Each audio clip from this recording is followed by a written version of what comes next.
apologize, I was still alive.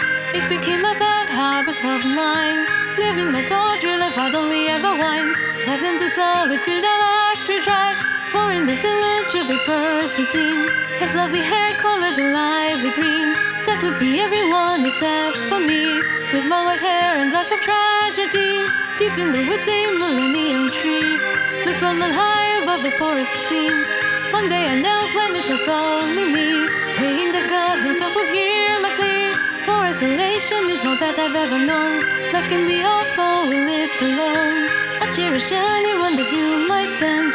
I just need somebody to be my friend.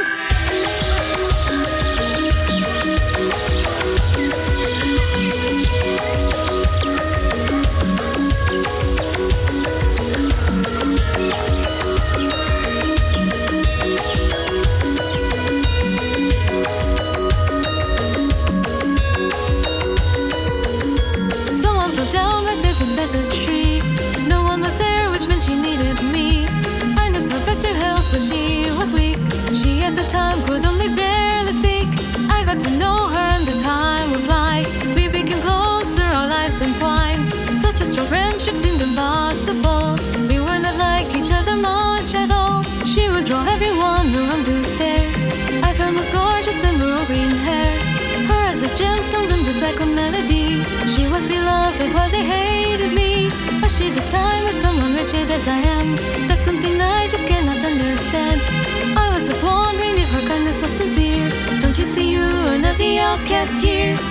I was in her firm embrace. She saw me face to face. Seeing my doubt, she spoke these words out. Clear as you are a joy, a light. Your soul shines ever bright. That day I cried all through the night. All my life I've been afraid. The pariah that they made. The whole world has turned against me, so I pray. But somebody needs me here, giving me reason to stay. That's enough to keep me smiling day by day.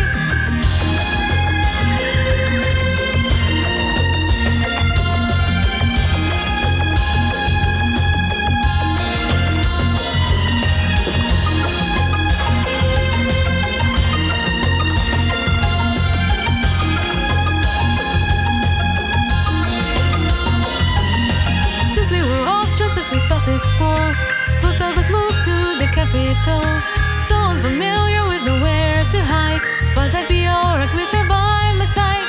That was the start of a brand new life, working as servants for a merchant's wife. Working together we could do no wrong. Finally we found somewhere to belong.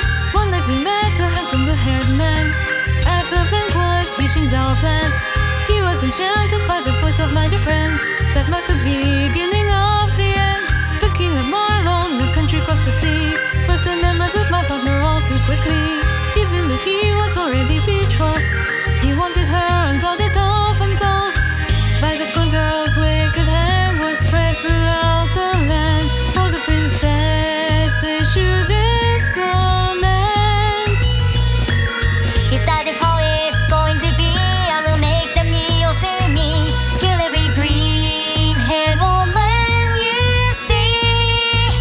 All the people that I knew, the women and children too, I've been spared by my white hair. All the rest are dead. She deserved life more than I'd gladly perish in her stead. Without her nothing was left for me there, so I fled.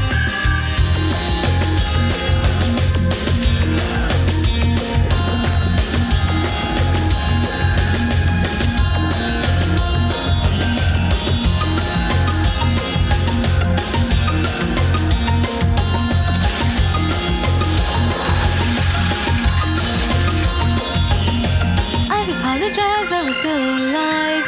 It became a bad habit of mine, living my tawdry life, I'd only ever whine. Stepped into solitude, so I arrived. I found my peace in a calm by the sea.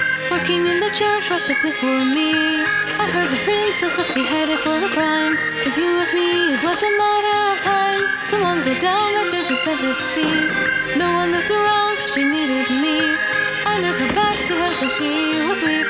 She at the time could only barely speak. I got to know her and the time would fly. We became closer, our lives entwined. Such a strong friendship seemed impossible. We were not like each other much at all.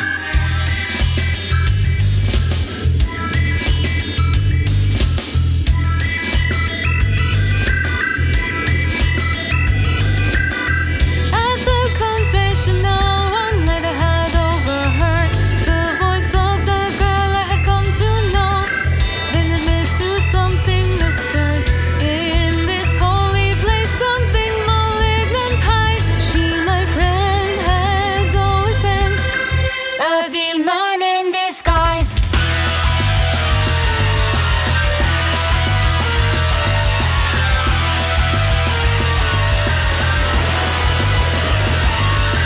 Far beyond these walls and streets and at the seas, when she falls in the sand under the moonlight, the nails on her heels. I am here yet, drawing nearer. In my hand there lies a golden knife, and in the name of justice it will reclaim her life. And then I'll have my revenge.